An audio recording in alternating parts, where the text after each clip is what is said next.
Hello, everyone. I'm Thiago Figueiredo, one of the founders here at One Energy. We're developing novel proton exchange membrane water electrolyzers, leveraging our boron-based materials innovations. Thank you, Impact Hustlers, for this opportunity, and I apologize for not being there in person. I couldn't make it to Climate Week this year. So hydrogen is produced pretty much in one of these facilities. And essentially, the production of hydrogen today represents around 2% of our CO2 emissions. And 90% of this hydrogen is either used sort of half for ammonia production for our fertilizers and then half for refining of fossil fuels. And then you have around 10% of this that is, when produced, it's purified and compressed and transported long distances for what we call distributed applications of hydrogen. And these are the ones that we're tackling because these customers have very clear pains today. One of the pains is that it's super expensive. So all the added layers that you have to be able to deliver hydrogen adds a lot of cost. So it's very expensive to do that. Second is reliability. There are few players that can deliver hydrogen, so they rely on a very few. If they fight with one, they have an issue, it's going to be a very big problem for them. And the third thing is safety, because you don't want to have all these cylinders lying around, and moving hydrogen is never ideal.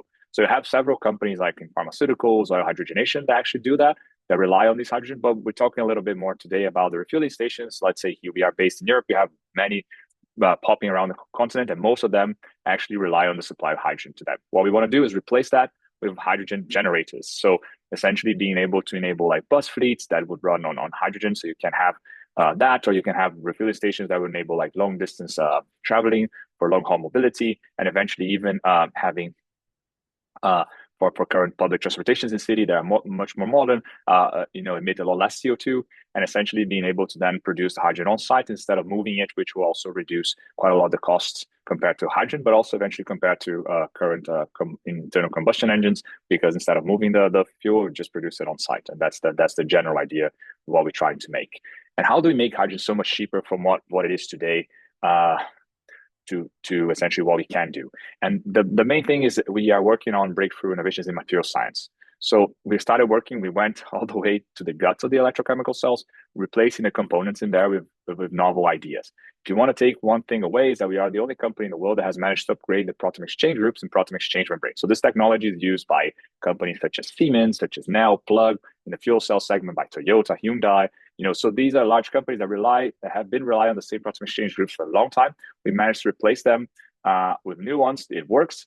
Imagine that the proton exchange groups in the proton exchange membrane technology, because the clue is in the name, they do the trick of breaking the water molecule. So they are very relevant. And by doing that, it allowed us also to rethink all the other components and then how we would trickle down into manufacturing and making the systems more serviceable and robust, all that adding up to reducing the cost. How do we go to market? We see piloting is the best way of going to market. At this stage, we actually have proven that with 2.4 million in pilots. We are currently doing a pilot in Brazil of 10 kilowatts and 50 kilowatts scale, a prototype on the lab.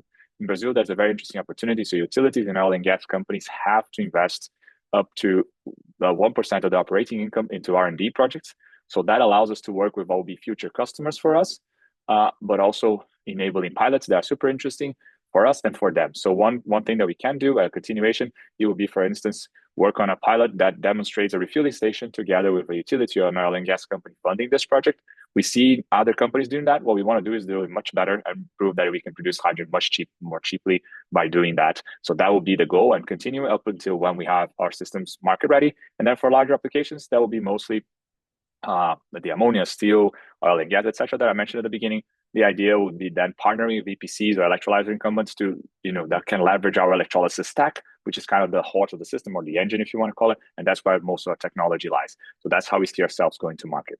So in terms of experience, and team, we do have, a fair amount of exits and licenses under our belt. This is my second company I built in solar forestry business. You have my two co-founders below the One Energy logo. They have been working together for the past 15 years, finish each other's sentences.